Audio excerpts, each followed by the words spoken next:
My name is Frankrausanpereira, and a very warm welcome to my podcast.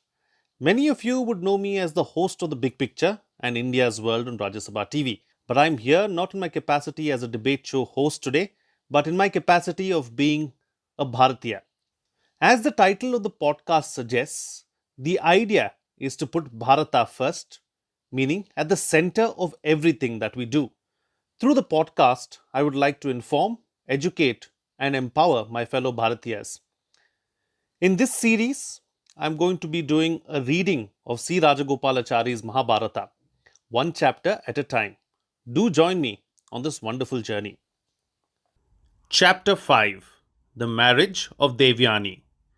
One warm afternoon, pleasantly tired with sporting in the woods, Devayani and the daughters of Rishaparva, king of the Asuras, went to bathe in the cool waters of a sylvan pool, depositing their garlands on the banks before they entered its waters. A strong breeze blew their clothes together into a huddled heap, and when they came to take them up again, some mistakes naturally occurred. It so happened that Princess Sharmishta, the daughter of the king, clad herself in Devayani's clothes.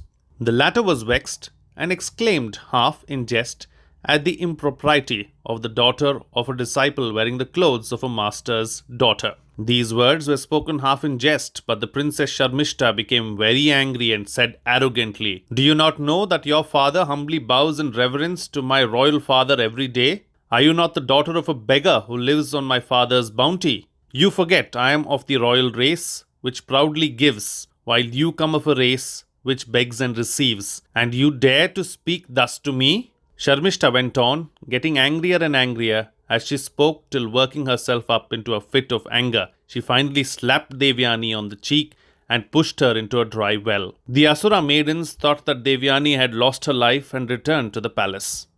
Devayani had not been killed by the fall into the well, but was in a sad plight because she could not climb up the steep sides. Emperor Yayati of the Bharata race, who was hunting in the forest by a happy chance, came to this spot in search of water to slake his thirst. When he glanced into the well, he saw something bright, and looking closer, he was surprised to find a beautiful maiden lying in the well. He asked, "Who are you, O beautiful maiden with bright earrings and ruddy nails? Who is your father? What is your ancestry? How did you fall into the well?" She replied, "I am the daughter of Shukracharya. He does not know that I have fallen into the well. Lift me up." And she held forth her hands. Yayati seized her hand and helped her out of the well. Devayani did not wish to return to the capital of the king of the Asuras. She did not feel it safe to go there, as she pondered again and again on Sharmishta's conduct. She told Yayati, "You have held a maiden by her right hand, and you must marry her. I feel that you are in every way worthy to be my husband." Yayati replied, "Loving soul, I am a Kshatriya, and you are a Brahmana maiden. How can I marry you? How can the daughter of Shukracharya, who is worthy to be the preceptor of the whole world, submit to be the wife of a Kshatriya like myself? Revered lady, return home." Having said these words, Yayati went back to his capital. A Kshatriya maiden could marry a Brahmana according to the ancient tradition, but it was considered wrong for a Brahmana maiden to marry a Kshatriya. The important thing was to keep the racial status of women unlowered. Hence, Anuloma, or the practice of marrying men of higher castes, was legitimate, and the reverse practice, known as Pratiloma, that is, marrying men of a lower caste, was prohibited by the Shastras. Devayani had no mind to return home. She remained sunk in sorrow in the shade of a tree in forest. Shukracharya loved Devayani more than his life. After waiting long in vain for the return of his daughter, who had gone to play with her companions, he sent a woman in search of her. The messenger, after a weary search, came on her at last near a tree where she was sitting in dejection, her eyes red with anger and grief. And she asked her what had happened. Devayani said, "Friend, go at once and tell my father that I will not set my foot in the capital of Rishaparva." And she sent her back to Shukracharya.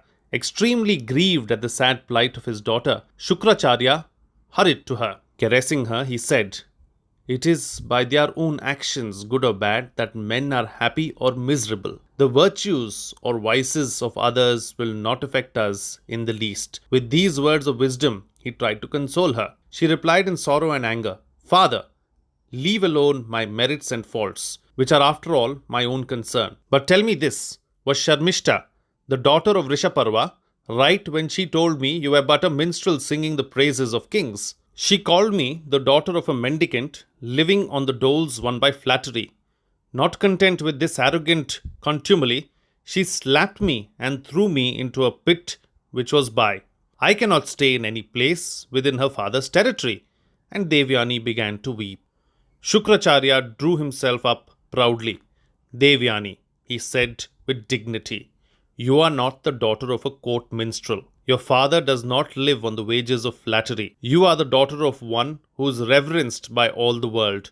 Indra, the king of the gods, knows this, and Rishaparva is not ignorant of his debt to me.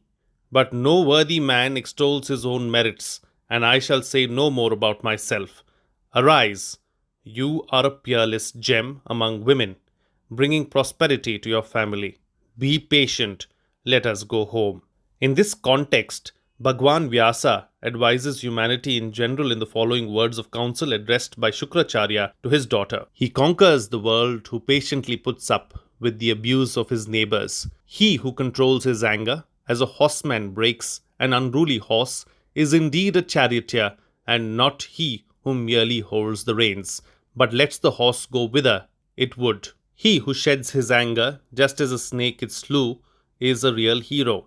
He who is not moved despite the greatest torments inflicted by others will realize his aim. He who never gets angry is superior to the ritualist who faithfully performs for 100 years the sacrifices ordained by scripture. Servants, friends, brothers, wife, children, virtue and truth abandon the man who gives way to anger. The wise will not take to heart the words of boys and girls.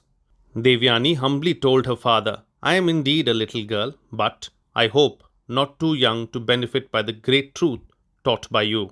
Yet, it is not proper to live with persons who have no sense of decency or decorum. The wise will not keep company with those who speak ill of their family. However rich they may be, the ill-mannered are really the veritable chandalas outside the pale of caste. The virtuous should not mix with them. My mind is ablaze with the anger roused by the taunts of Rishaparva's daughter. The wounds inflicted by weapons may close in time, scalds may heal gradually, but wounds inflicted by words remain painful as long as one lives. Shukracharya went to Rishaparva and fixing his eyes on him gravely said, O king, though one's sins may not bring immediate punishment, they are sure, sooner or later, to destroy the very germ of prosperity. Kacha, the son of Brihaspati, was a brahmachari who had conquered his senses and never committed any sin. He served me with fidelity and never strayed from the path of virtue. Your attendants tried to kill him. I bore it. My daughter, who holds her honor high, had to hear dishonoring words uttered by your daughter. Besides, she was pushed into a well by your daughter. She cannot any more stay in your kingdom. Without her, I cannot live here either. So, I am going out of your kingdom. At these words, the king of the Asuras was sorely troubled and said, I am ignorant of the charges laid at my door. If you abandon me, I shall enter fire and die. Shukracharya replied, I care more for the happiness of my daughter than for the fate of you and your Asuras. For she is the one thing I have and dearer to me than life itself. If you can appease her, it is well and good. Otherwise, I go. Vrishaparva and his retinue went to the tree under which Devayani stood, and they threw themselves at her feet in supplication. Devayani was stubborn and said, Sharmishta, who told me that I was the daughter of a beggar, should become my handmaiden and attend on me in the house into which my father gives me in marriage. Vrishaparva consented and asked his attendants to fetch his daughter Sharmishta. Sharmishta admitted her fault and bowed in submission. She said, Let it be as my companion Devayani desires. My father shall not lose his preceptor for a fault committed by me. I will be her attendant. Devayani was pacified and returned to her house with her father. On another occasion also, Devayani came across Yayati. She repeated her request that he should take her as his wife since he had clasped her right hand. Yayati again repeated his objection that he, a Kshatriya, could not lawfully marry a Brahmana. Finally, they both went to Shukracharya and got his assent to their marriage. This is an instance of Pratiloma marriage, which was resorted to an exceptional occasion. The Shastras, no doubt, prescribe what is right and forbid what is wrong, but a marriage once effected cannot be made invalid. Yayati and Devayani spent many days in happiness. Sharmishta remained with her as an attendant. One day, Sharmishta met Yayati in secret and earnestly prayed to be taken also as his wife. He yielded to her prayer and married her without the knowledge of Devayani. But Devayani came to know of it and was naturally very angry.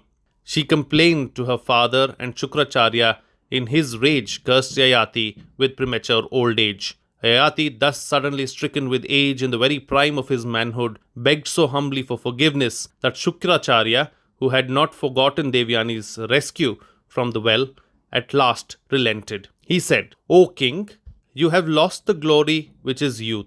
The curse cannot be recalled, but if you can persuade anyone to exchange his youth for your age, the exchange will take effect." Thus he blessed Yayati and bade him farewell. Well, that brings us to the end of chapter 5. We'll take a weekend break and reflect on the 5 chapters that we've done through the course of the week. Come back again on Monday morning as we go through chapter 6. Do like and subscribe to the podcast, and also do the same on YouTube along with hitting the bell icon. Please follow Bharata First on Twitter and Instagram as well.